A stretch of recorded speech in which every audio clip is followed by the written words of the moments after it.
Hi there, my name is Bill Gardner. I am the broker and owner of Global Luxury Realty. We're a company that's been in business since 2008. We've completed about 7,000 transactions. We have about 600 agents, and we spend over $100,000 a year on marketing. We use Facebook and Google and chatbots and all kinds of technologies where, on an average, on a price right contract, listing agreement, we can generate on an average of 5 buyers a day. But that's not what the people object to. What they object to is signing a contract because they're freaking out, thinking, oh my God, if I sign a contract, I'm locked in. So, what the purpose of this video is, which I want to let you know that I really appreciate you watching, is to explain a listing agreement to you so that maybe you can feel a little bit more comfortable with what a listing agreement obligates you to. Okay, a listing agreement obligates you to one thing and one thing only, and that's only paying us if, in fact, we're successful at selling your house at a price that you've agreed to, that you're comfortable with the price and terms. So if you're not comfortable with the price and terms and you don't sign any offers or agreements with a buyer, then there's only one way that you could possibly owe us 1 penny. You know what that is? That's if we actually bring you a buyer that's willing to pay the price and terms that you're willing to accept with zero contingencies, meaning no financing, no inspection, nada. They would take the property in any way that, in fact, uh, at the price that you're asking for. The chances of that happening are probably as great as me playing quarterback this year for the Miami Dolphins. I could probably play, but the reality is I won't be playing starting quarterback for the Miami Dolphins. I'd love to, but the fact is I probably won't. And in other words, the chances of a buyer having cash and not wanting to inspect and not having any kind of financing conditions are pretty much impossible. So, what it's important to understand on a listing agreement that we ask our people to sign, in fact, we usually don't even ask them to. They volunteer because, see, we want this to make a volunteer effort out of you deciding to work with us, but we don't want you to have fear. So the first thing that's really important, I've already discussed, which is the only time you'd ever have to pay us any money. The fact is we usually pay for ourselves by bringing you more money than other people. I have a track. In fact, my last listing I took, within the first week, I had people bidding up the property. I sold the property cash for $4,000 more than we listed it for, which was about my commission. My commission was about 4,500. Okay, so my point about this is that the biggest fear is that uh, after understanding that what an obligation you have to paying us is only if we succeed. The biggest fear is what if I hire you and I find out I don't really like you and I don't want to work with you and I don't feel comfortable with you. With Global Luxury Realty, and this is the most important thing, is you can cancel any day you want. Let me repeat that. When you sign a listing agreement with me, there's a paragraph that says termination clauses. Big fat zero is what we ask from you if you want to cancel. So this is only a volunteer relationship. You have to decide that's what you want to do. Why would we pressure you into signing something that you could cancel the same day? That would make no sense to me whatsoever. That's why we put in our agreements that you can cancel any day you want. So let's talk about this. What if you signed a 1-year listing agreement and then 4 days later you decided you screwed up? Are you locked in for a year? A lot of people are going, yeah, we signed a year agreement. But no, you're not, because you have the ability to cancel any day you want. So from my perspective, the only thing you signing a listing agreement does is it gives you giving us the authority to put this in our marketing machine. Okay, that's all it does, is it allows us to put your property all over the world. See, we use a lot of different technologies to be able to communicate. First and foremost, we have a database with almost 72,000 prospective buyers. Secondly, is we use Google. Everybody's heard of Google, right? We know how to get your property right up there high in the search ranks. So, like, for example, at the time of this recording, it is 2 in the afternoon. We have already had 4 buyers call in for one property that we have listed today. Okay, so by you agreeing to sign a listing agreement that you can cancel any day you want, allows us to go to work for you using the techniques that I've learned over the past 16 years in my career. I've sold $7,000 houses. So when you sign a listing agreement with me, all you're doing is allowing me to start bringing you buyers, which you get to decide whether you're comfortable with or not. Remember, you're the ultimate decision maker. You get to decide whether you want to work with that buyer, accept their offer, counteroffer, ignore their offer. And if you didn't like the buyer and you thought it was our fault, you could just fire us any day you wanted. And if you decide you want to fire us, we sure would like to know why, because the only way we can learn is to find out what you're not happy about. Because we want to be flexible to be able to make sure that you're comfortable. So if you're bringing something to our attention that we haven't learned in the last 16 years, then please feel free to tell us. Cancel.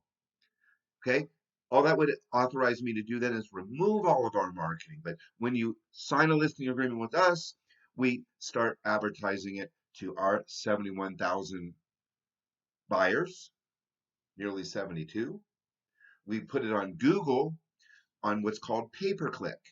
Okay, that means I start paying for an auction to bid for a high spot on Google, which also helps us on search engine optimization, which I've been working at for almost 9 years. And that's why we have almost 600 agents, because people know how to find us. We know how to type in the keywords and make sure that we're bidding on those so that we become seen. Okay, there's 2 million websites and we're on the first page. That's because I spend the money. I have over $100,000 a year budget to market your property. That's why I can bring in so many leads. The other thing we do is we use Facebook. Facebook has a very strict guideline of what we're allowed and not allowed to do on ads. Okay, so the way that works is we put your property into news feeds where people have already liked and shown that they have a perpetuancy to look for property or like property in the area where you're selling your house. If they click on that ad, then what we have is called a chat bot. We have something like 91 pre-programmed responses with a flow chart. So if they respond X, it goes into another level. And then we have people manning that 24/7 to be able to, once it reaches a certain level where we can actually engage them with human contact, to the object would be then is to get their name and phone number and then set up a showing to show your property. Okay, if they're not interested in your property, maybe they'll be interested in somebody else's property, or maybe they're not really ready and they're just dreaming. But the thing is we can at least capture those names. The fact of the matter is 99% of them, they're not interested in your property or any property, because 99% of them can't buy. But the only way we're going to know is if we can actually advertise your property. Okay, so our buyers first, Google second, Facebook third. Why those places? Because that's where all the eyes are. Okay, And why getting it to a point where we can get their name? Because maybe they're not interested now, maybe they're going to be interested in a year or two, maybe we have to get them qualified first. There's a lot of reasons why, but if we don't get that call, then we're not going to know if they're interested or not. Pardon me for being rude there, but I'm getting a little cold. So with this being said, and no, it's not a coronavirus, thank God. Although I've known 4 or 5 people that had it that had no problems at all. One that did have it and had some complications, but lived. Anyways, thank God for that. Um, so, with this being said, we do a lot of other things to market your product. Okay, we share it with other realtors. We share it with all 600 of our agents so that we have a huge team of people attempting to sell your property. So, the bottom line is if you think you'd like to sell your property, but you don't want to work with a real estate agent because A, you think that you're not want to pay us a commission. If that's the case and you think you can sell it by yourself, you probably can. But the fact is you're going to net 85 cents on the dollar, and we only charge 6% of that. So the reality is we'll probably put 9% more on an average, and a lot of times more in your pocket. Let me give you a quick example. One time I got this lead on Palm Island in Miami Beach, where the average house is a little over $1 million. That's not waterfront. And the lady, I followed up and I followed up and I followed up. And so the long story short is they did not list with me because they were so smart because their husband was a high powered attorney and he sold it and handled it himself. And I looked it up and found out how much it sold for. About $250,000 less than I could have brought them. Okay, so even with my commission, they would have brought in over $200,000 more money. But they really showed me they did it themselves. And you know what? It cost them $200,000. So, see, the goal here is for you to get more money, no risks, and if you're not happy, to be able to cancel any day you want. So, if we haven't already done so, we'd like to have a meeting with you about first and foremost your home's valuation. That's not done on one call. We'd like to either have a virtual tour of your house where we can FaceTime or use WhatsApp or a Zoom meeting for you to be able to walk us around your house with your computer showing the camera so that we can see. Why? Because when we do a CMA first, and we don't want the listing until we actually can determine what we feel is a fair market value. And that is pretty complicated because we need to see your house and then we need to compare it to other properties that are in the area or close by.